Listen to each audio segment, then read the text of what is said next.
Chapter 1. Down the Rabbit Hole. Alice was beginning to get very tired of sitting by her sister on the bank and of having nothing to do. Once or twice she had peeped into the book her sister was reading, but it had no pictures or conversations in it. And what is the use of a book, thought Alice, without pictures or conversation? So she was considering in her own mind, as well as she could, for the hot day made her feel very sleepy and stupid, whether the pleas of making a daisy chain would be worth the trouble of getting up and picking the daisies, when suddenly a white rabbit with pink eyes ran close by her. There was nothing so very remarkable in that, nor did Alice think it so very much out of the way to hear the rabbit say to itself, oh dear, I shall be late." When she thought it over afterwards, it occurred to her that she ought to have wondered at this, but at the time it all seemed quite natural.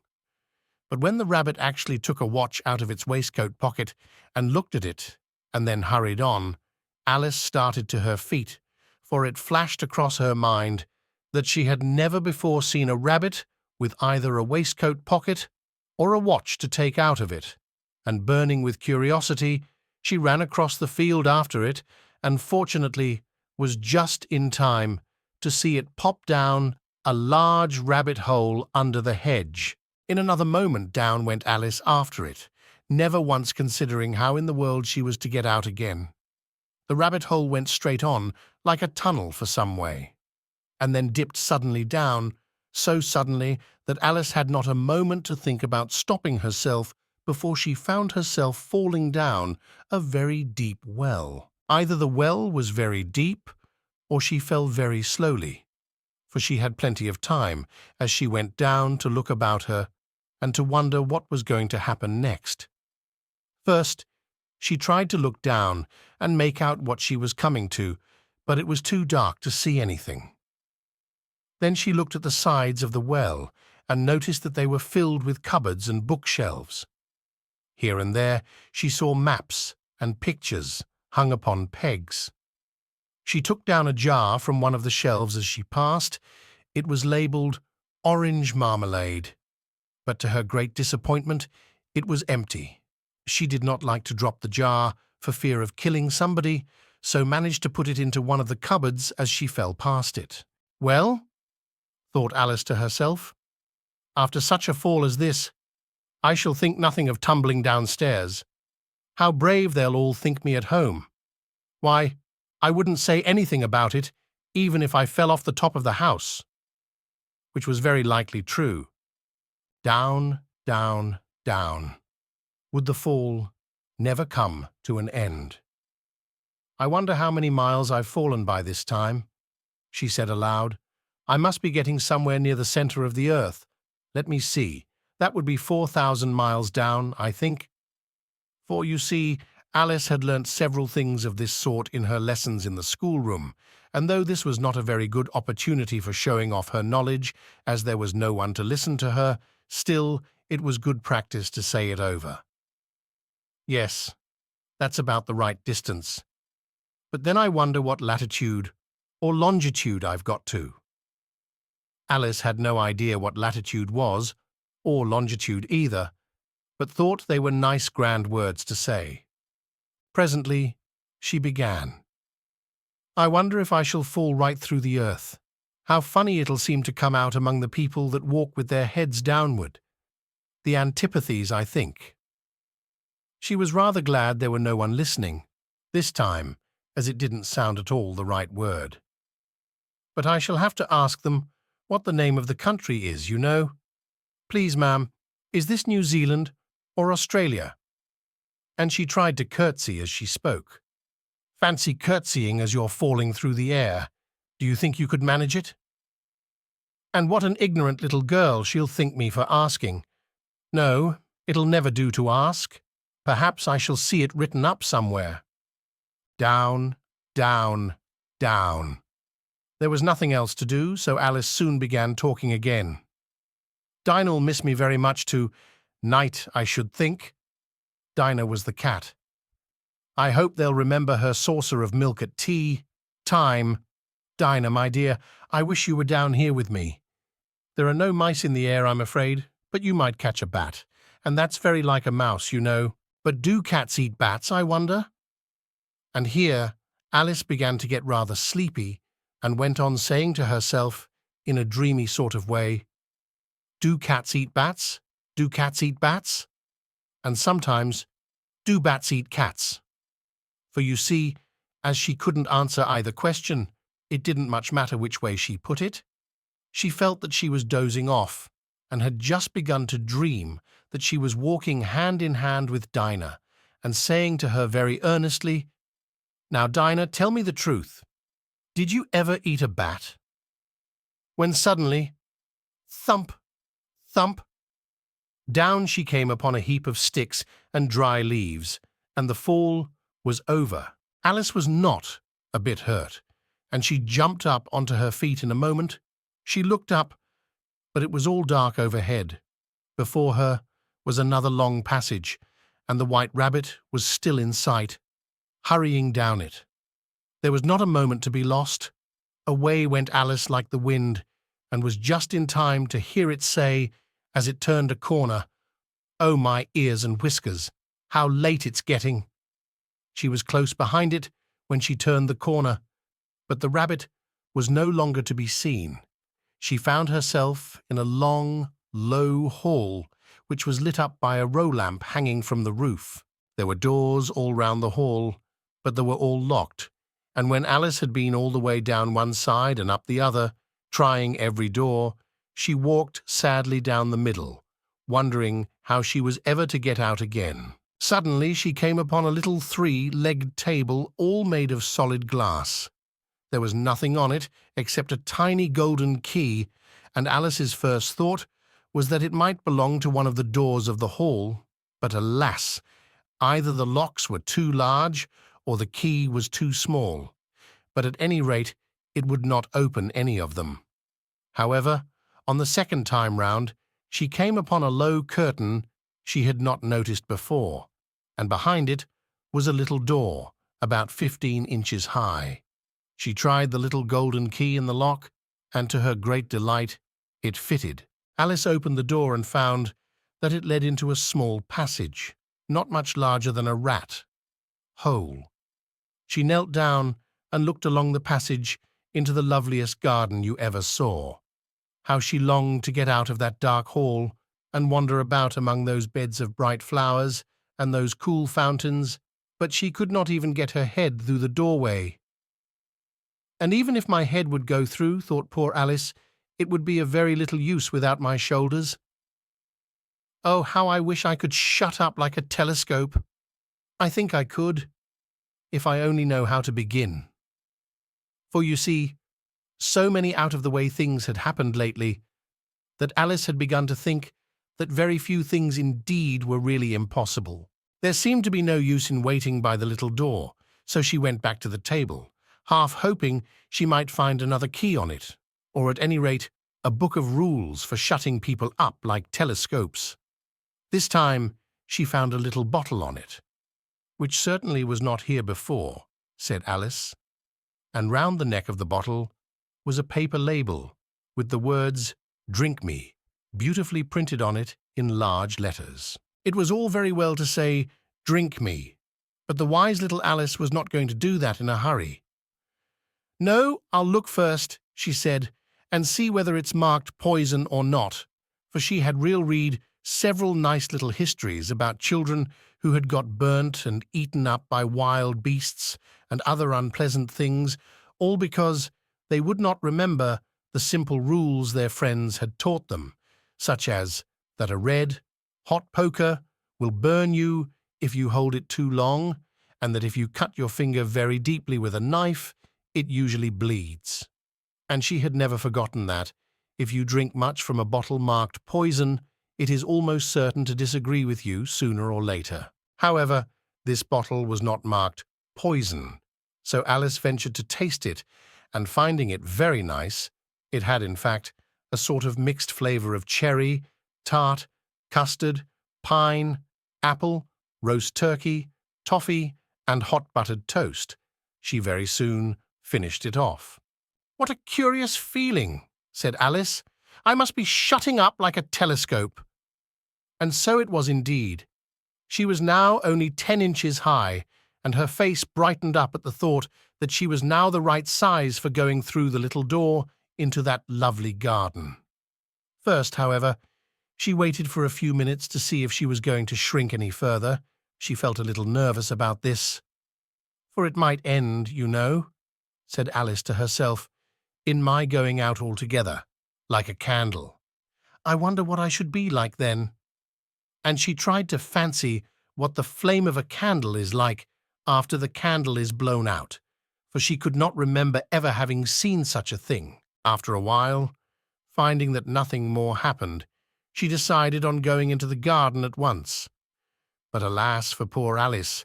When she got to the door, she found she had forgotten the little golden key, and when she went back to the table for it, she found she could not possibly reach it. She could see it quite plainly through the glass, and she tried her best to climb up one of the legs of the table, but it was too slippery, and when she had tired herself out with trying, the poor little thing sat down and cried. "Come, there's no use in crying like that," said Alice to herself, rather sharply.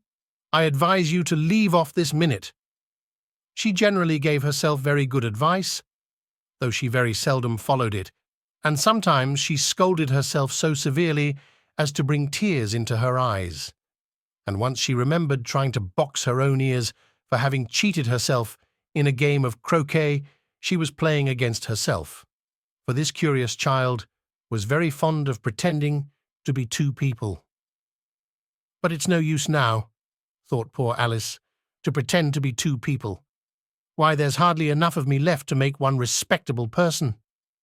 Soon her eye fell on a little glass box that was lying under the table. She opened it and found in it a very small cake, on which the words, "Eat me," were beautifully marked in currants. "Well, I'll eat it," said Alice, "and if it makes me grow larger, I can reach the key, and if it makes me grow smaller, I can creep under the door. So either way, I'll get into the garden, and I don't care which happens." She ate a little bit and said anxiously to herself, "Which way? Which way?" holding her hand on the top of her head to feel which way it was growing, and she was quite surprised to find that she remained the same size.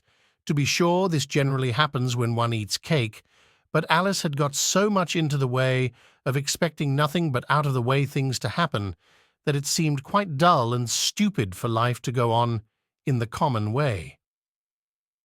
So she set to work, and very soon finished off the cake. Chapter 2. "The Pool of Tears, Curiouser and Curiouser," cried Alice. She was so much surprised that for the moment she quite forgot how to speak good English. "Now I'm opening out like the largest telescope that ever was. Goodbye, feet." For when she looked down at her feet, they seemed to be almost out of sight. They were getting so far off. "Oh, my poor little feet, I wonder who will put on your shoes and stockings for you now, dears. I'm sure I shan't be able. I shall be a great deal too far off to trouble myself about you. You must manage the best way you can. But I must be kind to them," thought Alice. "Or perhaps they won't walk the way I want to go. Let me see. I'll give them a new pair of boots every Christmas." And she went on planning to herself how she would manage it. "They must go by the carrier," she thought, "and how funny it'll seem, sending presents to one's own feet, and how odd the directions will look. Alice's right foot, Esquerma hearthrug, near the fender, with Alice's love. Oh dear, what nonsense I'm talking." Just then, her head struck against the roof of the hall. In fact, she was now more than 9 feet high, and she at once took up the little golden key and hurried off to the garden door. Poor Alice! It was as much as she could do, lying down on one side, to look through into the garden with one eye. But to get through was more hopeless than ever. She sat down and began to cry again. "You ought to be ashamed of yourself," said Alice. "A great girl like you," she might well say this, "to go on crying in this way. Stop this moment, I tell you." But she went on all the same, shedding gallons of tears until there was a large pool all round her, about 4 inches deep and reaching half down the hall. After a time, she heard a little pattering of feet in the distance, and she hastily dried her eyes to see what was coming. It was the White Rabbit returning, splendidly dressed, with a pair of white kid gloves in one hand and a large fan in the other. He came trotting along in a great hurry, muttering to himself as he came, "Oh, the Duchess, the Duchess! Oh, won't she be savage if I've kept her waiting?" Alice felt so desperate that she was ready to ask help of anyone. So, when the rabbit came near her, she began in a low, timid voice, "If you please, sir." The rabbit started violently, dropped the white away into the darkness as hard as he could go. Alice took up the fan and gloves, and as the hall was very hot, she kept fanning herself all the time she went on talking. "Dear, dear, how queer everything is today, and yesterday things went on just as usual. I wonder if I've been changed in the night. Let me think. Was I the same when I got up this morning? I almost think I can remember feeling a little different. But if I'm not the same, the next question is, who in the world am I? Ah, that's the great puzzle." And she began thinking over all the children she knew that were of the same age as herself, to see if she could have been changed for any of them. "I'm sure I'm not Ada," she said, "for her hair goes in such long ringlets, and mine doesn't go in ringlets at all. And I'm sure I can't be Mabel, for I know all sorts of things, and she knows such a very little. Besides, she's she, and I'm I, and oh dear, how puzzling it all is. I'll try if I know all the things I used to know, all the things I used to know. Let me see. 4 times 5 is 12, and 4 times 6 is 13, and 4 times 7 is... Oh dear, I shall never get to 20 at that rate. However, the multiplication table doesn't signify. Let's try geography. London's the capital of Paris, and Paris is the capital of Rome, and Rome... No, that's all wrong, I'm certain. I'll try and say, how doth the little...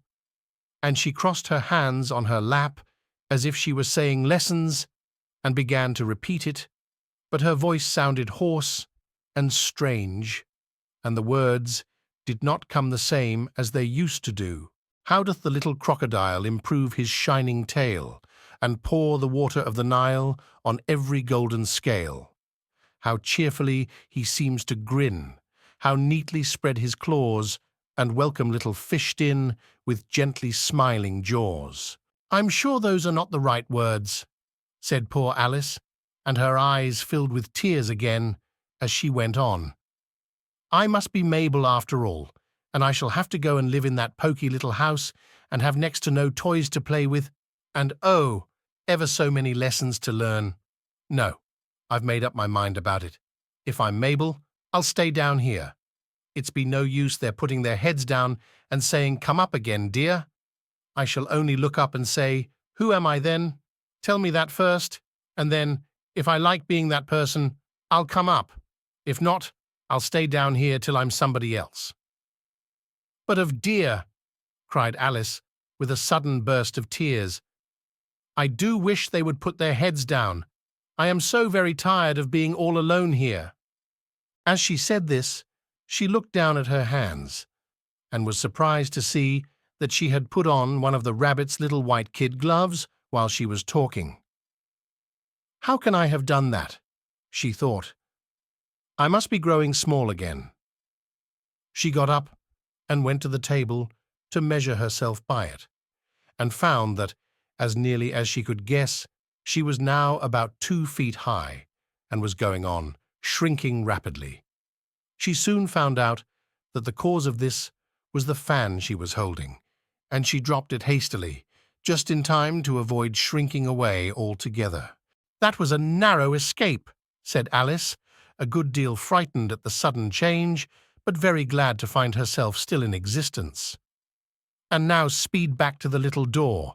But alas, the little door was shut again, and the little golden key was lying on the glass table as before. And things are worse than ever, thought the poor child, for I never was so small as this before, never. And I declare it's too bad that it is. As she said these words, her foot slipped, and in another moment, splash! She was up to her chin in salt water. Her first idea was that she had somehow fallen into the sea.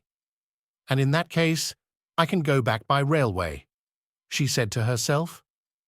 Alice had been to the seaside once in her life and had come to the general conclusion that wherever you go to on the English coast, you find a number of bathing machines in the sea, some children digging in the sand with wooden spades, then a row of lodging houses, and behind them a railway station. However, she soon made out that she was in the pool of tears which she had wept when she was 9 feet high. "I wish I hadn't cried so much," said Alice, as she swam about, trying to find her way out. "I shall be punished for it now, I suppose, by being drowned in my own tears. That will be a queer thing, to be sure. However, everything is queer today." Just then, she heard something splashing about in the pool a little way off, and she swam nearer to make out what it was. At first, she thought it must be a walrus or hippopotamus, but then she remembered how small she was now, and she soon made out that it was only a mouse that had slipped in like herself. Would it be of any use now, thought Alice, to speak to this mouse? Everything is so out of the way down here that I should think very likely it can talk. At any rate, there's no harm in trying. So she began. "Oh, mouse, do you know the way out of this pool? I am very tired of swimming about here, oh mouse." Alice thought this must be the right way of speaking to a mouse. She had never done such a thing before, but she remembered having seen in her brother's Latin grammar, "A mouse, of a mouse, to a mouse, oh mouse." The mouse looked at her rather inquisitively and seemed to her to wink with one of its little eyes, but it said nothing. "Perhaps it doesn't understand English," thought Alice. "I dare say it's a French mouse, come over with William the Conqueror." For, with all her knowledge of history, Alice had no very clear notion how long ago anything had happened. So she began again, "Où est ma chatte?" which was the first sentence in her French lesson book. The mouse gave a sudden leap out of the water and seemed to quiver all over with fright. "Oh, I beg your pardon," cried Alice hastily, afraid that she had hurt the poor animal's feelings. "I quite forgot you didn't like cats." "Not like cats?" cried the mouse, in a shrill, passionate voice. "Would you like cats if you were me?" "Well, perhaps not," said Alice, in a soothing tone. "Don't be angry about it. And yet I wish I could show you our cat Dinah. I think you'd take a fancy to cats if you could only see her. She is such a dear quiet things," Alice went on, half to herself, as she swam lazily about in the pool, "and she sits purring so nicely by the fire, licking her paws and washing her face. And she is such a nice soft thing to nurse. And she's such a capital one for catching mice." "Oh, I beg your pardon," cried Alice again, for this time the mouse was bristling all over, and she felt certain it must be really offended. "We won't talk about her any more if you'd rather not." "We indeed," cried the mouse, who was trembling down to the end of his tail. "As if I would talk on such a subject. Our family always hated cats. Nasty, low, vulgar things. Don't let me hear the name again." "I won't indeed," said Alice, in a great hurry to change the subject of conversation. Are you fond of dogs?" The mouse did not answer, so Alice went on eagerly. "There is such a nice little dog near our house I should like to show you. A little bright-eyed terrier, you know, with, such long curly brown hair. And it'll fetch things when you throw them, and it'll sit up and beg for its dinner, and all sorts of things. I can't remember half of them, And it belongs to a farmer, you know. And he says it's so useful. It's worth £100. He says it kills all the rats and— "Oh dear," cried Alice in a sorrowful tone. "I'm afraid I've offended it again."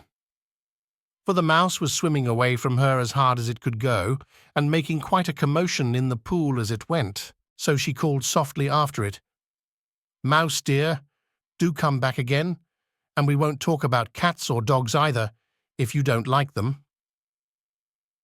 When the mouse heard this, it turned round and swam slowly back to her. Its face was quite pale, with passion, Alice thought, and it said in a low, trembling voice, "Let us get to the shore, and then I'll tell you my history, and you'll understand why it is I hate cats and dogs." It was high time to go, for the pool was getting quite crowded with the birds and animals that had fallen into it. There were a duck and a dodo, a lory and an eaglet, and several other curious creatures. Alice led the way, and the whole party swam to the shore.